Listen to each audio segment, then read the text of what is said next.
नमस्कार दोस्तों, मैं हूं आर्यन और आप सुन रहे हैं हिंदी गोस्ट टेल्स मेरे साथ। आज हम कुछ ऐसी कहानी देखेंगे जो खुद लोगों ने बयान की है, ऐसी कहानियों जिन्होंने उनकी जिंदगी बदल दी। कुछ ऐसे ही किस्सों को हमने रेडिट पर मौजूद पैरानॉर्मल कम्युनिटी से कलेक्ट किया है, जो हमें सोचने पर मजबूर कर देते हैं कि क्या भूत प्रेत आत्मा सचमुच सिर्फ कल्पना है या फिर वह सच में होते हैं। क्या यह कहानी सच है या फिर एक बनी बनाई बातें।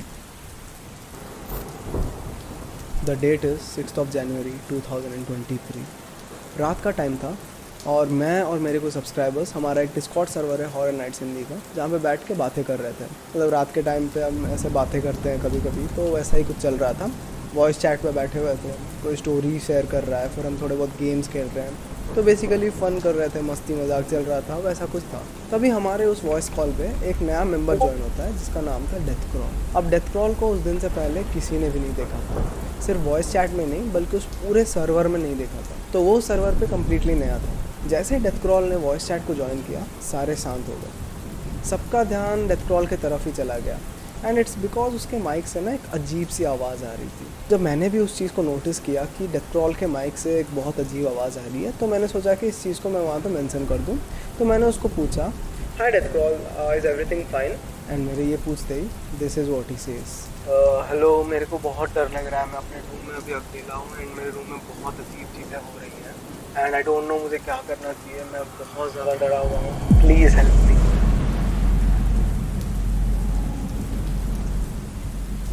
जैसे ही मैंने तुम लोगों को बताया, death crawl was completely new to the server. हम लोग जानते भी नहीं थे कि वो कौन है and we are not sure कि आखिर उसके साथ क्या हो रहा है वहाँ पे। तो सबसे पहले तो हमने उसको शांत किया बिकॉज वो बहुत ज़्यादा डरा हुआ था। हमने उसे थोड़ा बहुत समझाया कि हम सब यहाँ पर है, उसको कुछ नहीं होगा, तो वो शांति से बैठ जाए 1 मिनट। एंड जब वो शांत हुआ थोड़ा सा, तब हमने उसको पूछा कि आखिर वो कौन है, क्या हो रहा है उसके साथ, हमें अपनी पूरी कहानी बताया। And that's when death crawl हमारे साथ अपनी पूरी बैक स्टोरी शेयर करता है।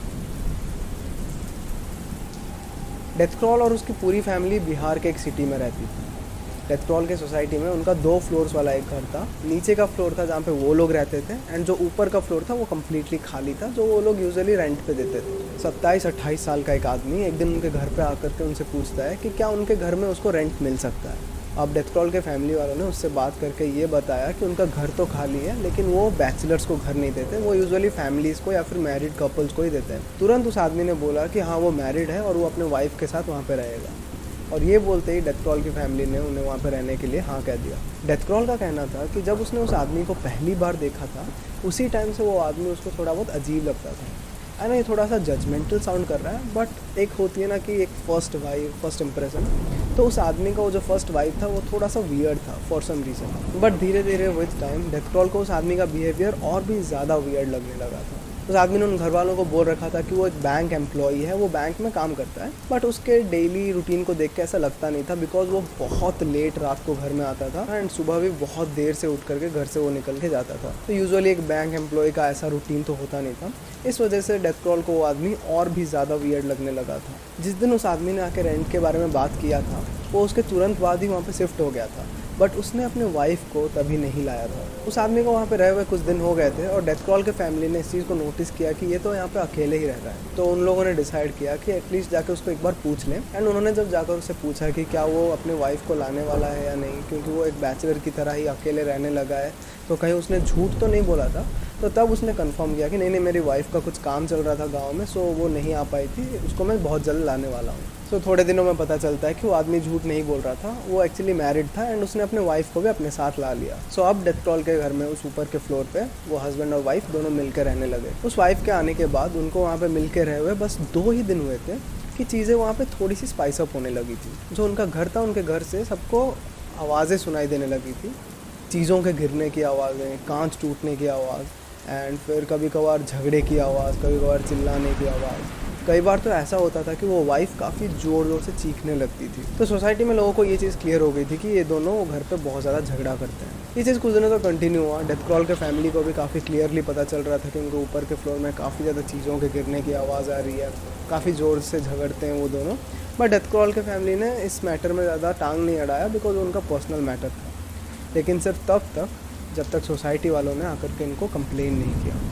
सोसाइटी वालों ने बोला कि रात के टाइम पे भी ये लोग झगड़ते हैं, पूरे सोसाइटी में डिस्टर्बेंस होता है एंड ऑल। एंड तब डेथक्रॉल के फैमिली ने डिसाइड किया कि शायद उन्हें अभी जाके उन्हें समझाना चाहिए एंड बात करना चाहिए, बिकॉज बाकी लोगों को बहुत डिस्टर्ब हो रहा है। तो जब उस मोमेंट पे वो लोग उसको समझा रहे थे, तब डेथक्रॉल ने उस वाइफ को नोटिस किया कि उसके हाथों में एंड उसके फेस पर अलग अलग जगह पे ब्रूजेस हैं एंड मार्क्स हैं, एज ए उसको बहुत ही बेरहमी से पीटा गया और मारा गया। बट सिंस ये उनका बहुत ज़्यादा पर्सनल मैटर था एंड वो खुल के इस बारे में बात नहीं कर रहे थे, तो इन लोगों ने उस बारे में ज़्यादा कुछ किया नहीं। उन्होंने बस नोटिस किया उसको, बट ज़्यादा कुछ ना बोले, बस अच्छे से समझा के एंड मना करके झगड़ने से वो लोग वापस आ गए थे। उनको समझाने के बाद अगले 1-2 दिन तक वो फिर से शांत रहे, सब कुछ ठीक था। बट देन फिर उनका झगड़ा स्टार्ट हो गया। वो लोग रात के टाइम पे झगड़ते थे। इस बार चीज़ें और भी ज़्यादा इधर उधर फेंक कर बहुत ज़्यादा आवाज़ें आती थी एंड कभी कभार वो लड़की इस बार बहुत ज़ोर ज़ोर से चीखने लगी थी, काफ़ी ज़्यादा ब्रूटली। डेथक्रॉल की फैमिली ने सोचा था कि अगले दिन जाके वो फिर से उनको समझा के आ जाएंगे और इस बार एक स्ट्रिक्ट वार्निंग देंगे। बट इससे पहले कि डेथक्रॉल की फैमिली वहाँ जाती, उनकी जो वाइफ थी वो खुद इनके घर में आ गई और वो बहुत ज़्यादा रो रही थी। उस वक्त वो आदमी घर पर नहीं था। उस मोमेंट पे उस वाइफ ने सब कुछ रिवील किया। वो रोते रोते ये बोलने लगी कि वो जो आदमी है वो बहुत बुरा है। उसका हस्बैंड उसको रोज़ मारता है एंड टॉर्चर भी करता है। उसको टॉर्चर करके उसको चिल्लाते देख के प्लेजर मिलता है एंड वो कभी कभार उसको सेक्सुअली हरास भी करता है एंड उसने उसका फ़ोन भी तोड़ दिया है। तो उस वाइफ ने उन लोगों को एक फ़ोन मांगा ताकि वो अपने घर पे कॉल लगा सके। तब उस वाइफ ने अपने मॉम को कॉल लगाया एंड बताया सब कुछ, और उस लड़की के जो फैमिली वाले थे वो बहुत ज़्यादा सपोर्टिव थे। वो उसी दिन आकर के उसको लेकर के भी चले गए वापस। अब जो हस्बैंड था वो हमेशा की तरह काफ़ी लेट नाइट को घर पे आया एंड आते ही उसे पता चला कि उसकी वाइफ घर पे नहीं है एंड वो बहुत ज़्यादा पैनिक में सीधा डेथक्रॉल के घर पे आके पूछने लगा कि क्या उन लोगों ने उसके वाइफ को देखा है, क्या उनको पता है उसके बारे में। तब डेथक्रॉल के फैमिली ने उसको साफ साफ बता दिया कि उनके वाइफ ने सब कुछ वहाँ पे रिवील कर दिया है। उन्हें अच्छी तरह से पता चल चुका है कि वो क्या चीज़ें करता था एंड वो वहाँ पे और ज़्यादा रह भी नहीं सकता एंड ऑल। तब वो आदमी वहाँ पे रोने लग गया। पता नहीं वो एक्टिंग कर रहा था वो या सच बोल रहा था, पर वो वहाँ पे रोने लगा। उसने रोना स्टार्ट कर दिया एंड बोलने लगा कि वो सब झूठ था। इनफैक्ट उसने ये भी बोला कि मैं वापस जाके अपने वाइफ को लेकर आऊँगा और उसको सब कुछ समझा दूंगा, तो मुझे थोड़ा टाइम दो, और ऐसा बोल के वो वहाँ से निकल के चला गया। बट उस आदमी के लिए, उस हस्बैंड के लिए एक बहुत बड़ी प्रॉब्लम आ गया आने वाली, बिकॉज जो लड़की वाले थे वो थोड़ा बहुत पॉलिटिक्स में थे एंड तुम्हें तो पता ही होगा पॉलिटिक्स में रहने वाले लोग बड़े पावरफुल होते हैं।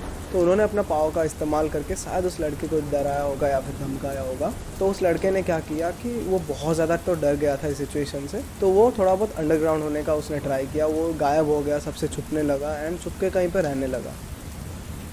सो ये तो इस पूरे कहानी की एक बैक स्टोरी जैसी, जो तुम्हें बताना बहुत ज़्यादा इंपॉर्टेंट था, क्योंकि अभी आगे जो कहानी आने वाली है वो इसी के बाद होने लगा था डेथक्रॉल के घर पे। सो अभी डेथक्रॉल के घर का जो ऊपर का फ्लोर था वहाँ पे इन्वेस्टिगेशन वगैरह चल रहा था। इसी वजह से उन्होंने उस फ्लोर को कम्प्लीटली बंद करके रखा था। वहाँ पे कोई जाता नहीं था एंड उसको बिल्कुल भी छुआ नहीं गया था। वो जैसा था उसको वैसे ही छोड़ दिया गया था। तो that floor was closed end completely empty.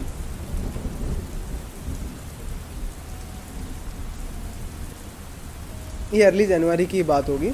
रात के तकरीबन 12 साढ़े 12 बज रहे थे जब डेथक्रॉल अपने रूम में अकेले बैठ के काम कर रहा था। तभी डेथक्रॉल नोटिस करता है कि उसके रूम का जो बालकनी का डोर है वो स्लाइटली अपने आप ऐसे ओपन हो रहा है। तो उसे लगा कि शायद धीरे से हवा चल रही है जिस वजह से वो ओपन हुआ है। तो वो जाके उसको फिर से धक्का दे के बंद कर देता है।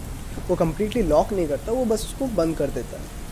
वो बैठ के फिर अपना काम करने लगता है। वो बेड पे बैठा हुआ होता है। फिर 1-2 मिनट बाद वो नोटिस करता है कि जिस डोर को उसने बंद किया था उस डोर को कोई नॉक कर रहा है।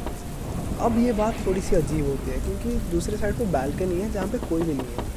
तो वो जाके चेक करता है, ऑब्वियसली वहाँ पे कोई होता नहीं है। तो अभी डेथक्रॉल को थोड़ा सा अजीब लगने लगता है। तो इस बार वो क्या करता है, वो उस डोर को प्रॉपरली लॉक कर देता है एंड लॉक करके आके अपना बैठकर काम करने लगता है। फिर से काम करते करते 4-5 मिनट बीतते हैं एंड तब उसका ध्यान फिर से उस डोर की तरफ जाता है एंड इस बार वो कम्प्लीटली शॉक हो जाता है। वो देखता है कि जिस डोर को उसने प्रॉपरली लॉक किया हुआ था उस डोर का लॉक तो निकला हुआ ही है और वो डोर फिर से थोड़ा सा स्लाइटली ऐसे ओपन हो गया है। अब ये चीज़ उसको बहुत ज़्यादा अजीब लगती है। वो थोड़ा डर जाता है कि उसने अच्छी तरह से लॉक तो किया हुआ था, फिर ये डोर कैसे ओपन हुआ। फिर उसे रियलाइज़ होता है कि रात बहुत हो गई है एंड शायद वो काफ़ी ज़्यादा टायर्ड है जिस वजह से उसको कुछ वहम टाइप का हो रहा है, उसे रेस्ट ले लेना चाहिए। तो थोड़ा थोड़ा डरा हुआ तो था बट उसने ज़्यादा ध्यान इस पर नहीं दिया। उसने उस डोर को लॉक किया एंड अपने रूम में चुपचाप सो गया। अब नेक्स्ट डे डेथक्रॉल के घर पे पुलिस का कॉल आता है। पुलिस डेथक्रॉल के फैमिली को इन्फॉर्म करती है कि जो आदमी, वो जो हस्बैंड भाग रहा था पुलिस से और जो बच के छुपने की कोशिश कर रहा था, उसके बारे में पता चल चुका है। एक्चुअली उस आदमी ने अपनी जान ले ली थी एंड उसकी डेथ हो गई थी। और ये चीज़ उस कॉल के एक दिन पहले ही हुआ था। जैसे ही डेथ क्रॉल को ये चीज़ पता लगती है, उसका डर बढ़ सा जाता है। वो कहीं ना कहीं डॉट्स को कनेक्ट करने की कोशिश करता है कि कल उसके साथ अजीब चीज़ें हुई थी एंड कल ही उस आदमी ने अपनी जान ले ली थी। तो वो कहीं ना कहीं डर जाता है कि कहीं ये इवेंट्स एक दूसरे के साथ लिंक तो नहीं है, कहीं उसी वजह से तो उसके साथ रूम में वो सब चीज़ें नहीं हो रही है। और इसी वजह से इस चीज़ को ओवरथिंक कर करके वो और भी ज़्यादा डरने लगता है। फिर उसने सोचा कि शायद वो कुछ ज़्यादा ही सोच रहा है एंड ये सब फालतू की बातें हैं एंड वो ज़्यादा ध्यान नहीं देता। बट कहीं ना कहीं उसके उन फालतू की बातों में ना एक रीज़न छुपा हुआ था और वो रीज़न आज फिर सही होने वाला था। उस दिन रात को भी चीज़ें और ज़्यादा एस्केलेट होती हैं। ऐसी अजीब चीज़ें उसके रूम में फिर होने लगती हैं। डोर नॉक्स तो जैसे वहाँ पे कॉमन सी चीज़ हो गई थी।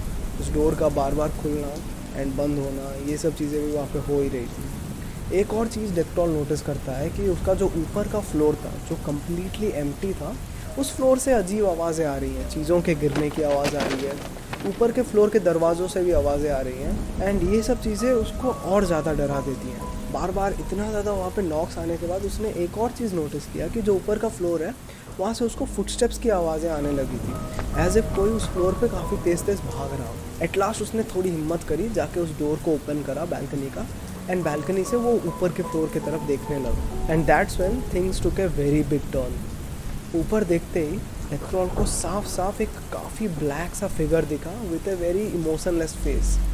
उसे ऐसा लगा कि एक इमोशनलेस फेस उसके तरफ देख रहा है एंड इस चीज़ को देखते ही वो काफ़ी डर गया। वो सीधा रूम के अंदर भाग कर आया एंड उसका दिमाग काम ही नहीं कर रहा था कि उसे क्या करना चाहिए उस मोमेंट पे। धीरे धीरे उसका डर बढ़ रहा था, उसको काफ़ी अनईजी फील हो रहा था, इवन उसके दिल की धड़कनें बढ़ रही थी। एट दैट मोमेंट उसे लगा कि शायद उसे अपने आप को डिस्ट्रैक्ट करने के लिए किसी के साथ बात करना चाहिए या फिर किसी और के साथ टाइम स्पेंड करना चाहिए। And that's when he decided कि वो डिस्कॉर्ड ओपन करेगा एंड हमारे सर्वर पे आके हम सबसे बात करेगा। सो अब तक मैंने तुम्हें जितनी भी बैक स्टोरी बताई एंड डेथ क्रॉल के साथ क्या चीज़ें हो रही थी उस बारे में बताई, ये 6 जनवरी से पहले की स्टोरी थी। एंड अब हम आ जाते हैं वापस 6 जनवरी को, जब हम लोग डिस्कॉर्ड के कॉल पे बैठे हुए थे एंड हमारे साथ अभी डेथ क्रॉल भी था। फिर हम में से एक बंदे ने डिसाइड किया कि शायद हमें कुछ गेम्स खेलना चाहिए जिससे सबको थोड़ा सा अच्छा लगे एंड डेथ क्रॉल को भी अच्छा लगे। तो हम लोगों ने गेम्स खेलना स्टार्ट कर दिया। अब ऑल्दो हम लोग डेथ क्रॉल के साथ गेम्स खेल तो रहे थे, बातें भी कर रहे थे, लेकिन साथ ही साथ हमारा डर भी धीरे धीरे बढ़ रहा था। एंड इट्स बिकॉज कि जो डेथ क्रॉल का माइक्रोफोन था, उसके माइक के थ्रू हम लोगों को भी वो डोर के नॉक्स की आवाज़ें आ रही थी एंड थोड़ी बहुत अजीब आवाज़ें आ रही थी जो नॉर्मल नहीं थी। अब धीरे धीरे ऐसा चलते चलते रात के 1-2 बज गए थे। अब हम थोड़ा सा ना गेम्स खेलते खेलते बोर हो गए थे। तो हम में से किसी एक ने बहुत ही बुरा आइडिया दिया कि रात के 2 बज रहे हैं, पूरा माहौल भी है, तो हम सबको हॉरर स्टोरीज डिस्कस करनी चाहिए। आई नो बहुत बुरा आइडिया था, बिकॉज डेथ क्रॉल के साथ इतनी सब चीज़ें हो भी रही थी एंड शायद ये एक अच्छा आइडिया नहीं था। बट स्टिल भाई तब जोश था, पता नहीं क्या था, सब लोगों ने हाँ बोल दिया। इवन डेथ क्रॉल ने भी जोश में हाँ बोल दिया, चलेगा, हम सब मिलके हैं तो I will manage, I will handle, ऐसा बोल दिया। तो हम सब ने डिसाइड किया और ठीक है चलो हॉरर स्टोरीज डिस्कस करते हैं एंड हम सब लोगों ने एक दूसरे की हॉरर स्टोरी शेयर करनी स्टार्ट कर दी।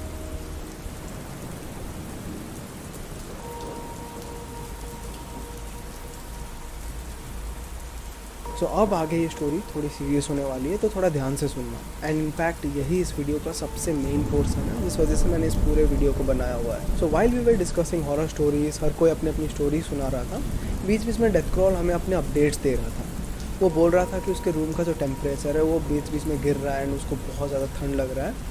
कभी कभार उसे काफ़ी वियर्ड स्मेल आ रहा था एंड डोर नॉक्स की आवाज़ एंड थोड़े बहुत चीज़ों की आवाज़ तो हमें कंटिन्यूसली बहुत पहले से आए जा रही थी। सो कहीं ना कहीं ये सब चीज़ें बस एक ही तरफ इशारा कर रही थी that there is something wrong going on, there is something paranormal going on in this room. So stories को डिस्कस करते करते रात के 3-3:30 बज गए थे एंड उस वक्त मैं अपनी एक स्टोरी सबको सुना रहा था। मेरी एक पर्सनल पैरानॉर्मल एक्सपीरियंस थी जिसके बारे में मैं डिस्कस कर रहा था एंड सबको बता रहा था। सो जब मैं अपनी स्टोरी सुना रहा था तो सब लोग काफ़ी ज़्यादा शांत थे एंड चुपचाप सब लोग मेरी स्टोरी सुन रहे थे एंड मैं अपनी आधी स्टोरी कंप्लीट करके अपनी स्टोरी को ही कंटिन्यू कर रहा था।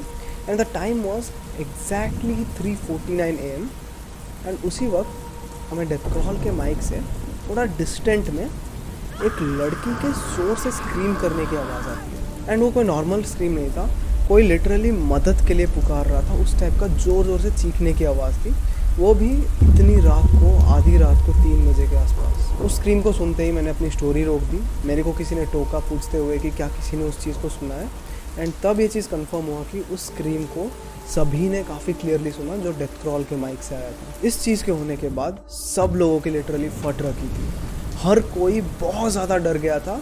एंड सब लोग डेथ क्रॉल को बार बार पूछ रहे थे कि क्या हो रहा है, क्या चल रहा है, डेथ क्रॉल प्लीज़ अपने घर वालों को बताओ इस बारे में एंड ऑल। हम काफ़ी ज़्यादा कंसर्न थे, तब मामला बहुत सीरियस हो चुका था।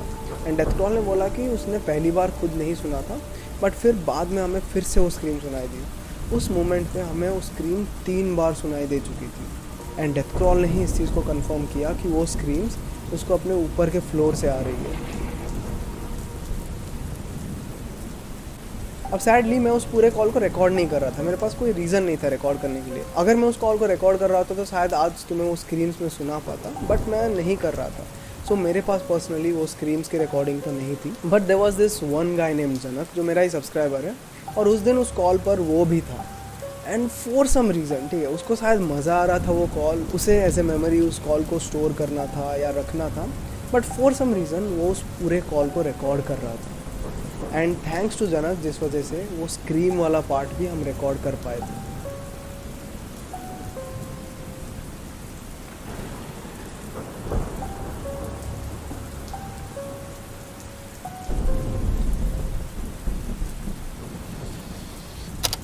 तो मेरी जो नानी थी, उनका काफ़ी, उनकी डेथ जो थी वो बहुत ज़्यादा पेनफुल थी। लाइक वो लाइक 1 साल पहले डेथ के 1 साल वैसे कुछ पहले टाइम वो like Okay, did I heard or did everyone heard that? एक स्क्रीम। I heard. मुझे भी सुनाई दी। कहाँ से आया वो, किसके माइक पे आया? मेरी कॉल। अरे कोई डरा रहा है क्या मेरे हम मैं क्यों डरा हूँ? मैं तो बोल रहा हूँ मैं काम कर रहा हूँ। Please don't cry. मैं नहीं कर, मैं देखो मैं बोल रहा हूँ, खुद बोल रहा हूँ मैं। तो तेरे घर से आ रहा है ना, तेरे घर के पास से। को नहीं सुनाई दे रहा, मैं हेडफोन लगा हुआ किसी फीमेल के चिल्लाने की आवाज आ रही है, बहुत तेज थी। तो साइलेंट रखो, देखते हैं।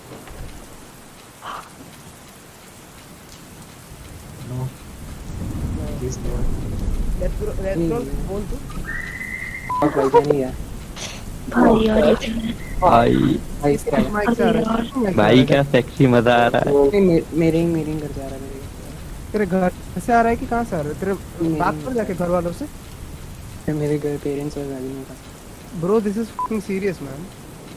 जाओ बोलो यार अपने घर वालों को उठाओ, इतना ध्यान मत बताओ, हम लोग इधर बैठे। भाई फीमेल के चिल्लाने की बहुत तेज आवाज आ रही है, बहुत बार आवाज आ रही है, जैसे तुम बोल रहे हो। प्लीज जाके बोलो। हाँ मैं कब से बोल रहा था, आप लोग मान ही नहीं रहे थे।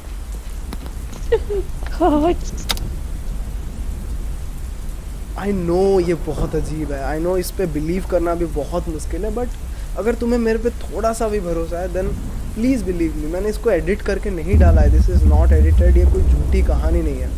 उस दिन मैं उस कॉल पे था, हम सब वहाँ पे थे, एंड हमारे लिटरली आंखों के सामने उसी कॉल पे ये चीज़ हुई थी।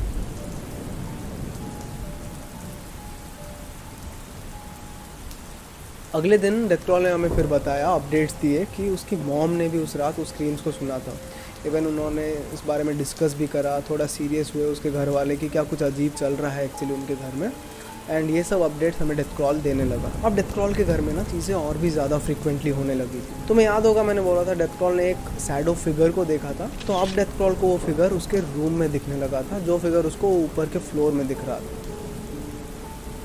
इवन एक रात को डेथ क्रॉल अपने बेड पे सोया हुआ था जब उसे एक बहुत ही बुरा नाइटमेयर आया, एंड एक स्लीप पैरालिसिस टाइप उसके साथ कुछ हुआ जब एक ब्लैक फिगर उस पर अटैक करने की कोशिश कर रहा है एंड उसको हार्म करने की कोशिश कर रहा है।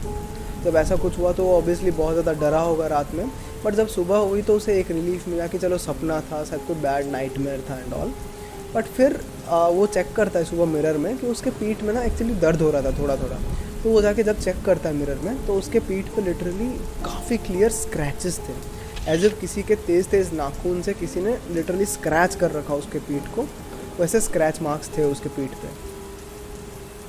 डेथ क्रॉल को अभी पूरा भरोसा था कि उसके घर पे, स्पेशली उसके रूम के आसपास कोई बैड ओमन है या फिर कोई नेगेटिव स्पिरिट है, कोई इविल स्पिरिट भी हो सकता है जिसका साया है।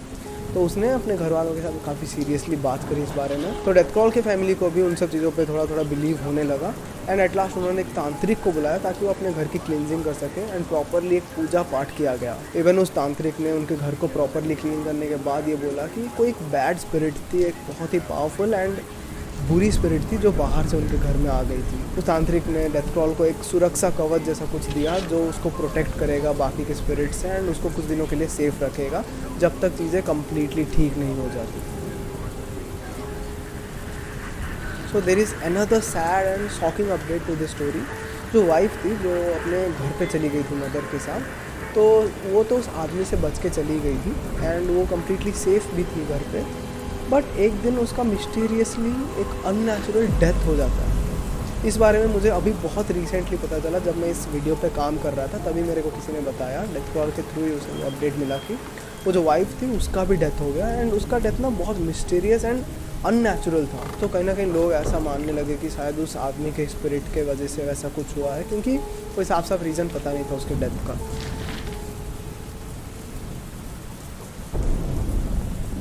सो लाइक व्हाट हैपेंड कि उस टाइम मैं फिर नहीं गया, तो रात में मेरे को लगभग 1-2 बजे नींद आई। तो मेरी नींद टूट गई अचानक से, क्योंकि मेरे को ये वाले दरवाजे पे सुनाई दिया लाइक टक टक टक कोई ऐसे नॉक कर रहा बहुत तेज़ी से। एंड बहुत लोग यकीन नहीं करेंगे, लाइक हम थ्रू आउट द स्टोरी जब तू सुना रहा था तब भी हमें नॉक सुनाई दे रहे थे, राइट गाइस? हाँ वही तो, इट वाज वियर्ड एक्चुअली। भाई कहीं ऐसा तो नहीं कि तू खुद उसको नॉक कर रहा था कोई पीछे से? नहीं, मैं तो यहीं बैठा था आपके सामने, मैं खुद बोल रहा था, मैंने वीडियो भी ऑन किया हुआ था उस टाइम। या वो भी है।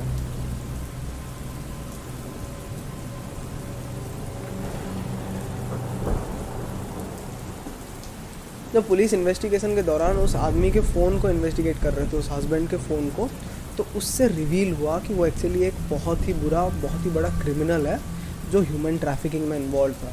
वो लड़कियों को फंसा के उनसे शादी करके फिर उनको टॉर्चर करता था, ऐसी चीज़ें करता था एंड थैंक गॉड उसका केस वहीं पे ख़त्म होता है, वरना पता नहीं वो आगे क्या क्या चीज़ें करता है। थैंक्स टू जनक, जिसके वजह से वो कॉल रिकॉर्डिंग रिकॉर्ड हो पाया, वो वॉइस चैट, एंड जिस वजह से वो स्क्रीन्स में तुम्हें सुना पाया। And very very special thanks and more power to Death Crawl, जिसने इतने टफ सिचुएशन को टैकल किया एंड हमारे साथ वो पूरी स्टोरी शेयर करी। And you are really brave Death Crawl and I am so proud of you. बाकी also thanks to all the Discord members and मेरे सब्सक्राइबर्स यहाँ, जिन लोगों ने इतनी ज़्यादा हेल्प करी, वीडियो के लिए भी थोड़ा बहुत, स्टोरीज़ के लिए हेल्प करा एंड उस रात भी हम साथ में ही थे। So thanks to all of them. बाकी स्टोरी तो इतना ही था। आई होप तुम्हें वीडियो में मज़ा आया होगा। अगर अच्छा लगा तो वीडियो को लाइक कर दो एंड चैनल को सब्सक्राइब कर दो for more videos like these. तो दोस्तों, ये थी आज की कहानी। ये कहानी आपको कैसी लगी मुझे कमेंट करके ज़रूर बताएं। अगर आपने मेरी पिछली कहानी नहीं सुनी है तो वो वीडियो और मेरे चैनल की जो प्लेलिस्ट है वो अब आपको यहाँ दिखाई दे रही होगी। आप उन्हें सुनकर कहानियों का आनंद ले सकते हैं। यदि आप चाहते हैं कि मैं भविष्य में आपकी कहानी सुनाऊं, तो कृपया डिस्क्रिप्शन में दिए गए ईमेल आईडी के माध्यम से अपनी दिलचस्प और रोमांचक कहानियां मेरे साथ साझा करें। और मिलते हैं अगले शनिवार को ऐसी ही किसी डरावनी कहानी के साथ। तब तक के लिए गुड बाय और कहानी सुनने के लिए आप सभी दोस्तों का धन्यवाद।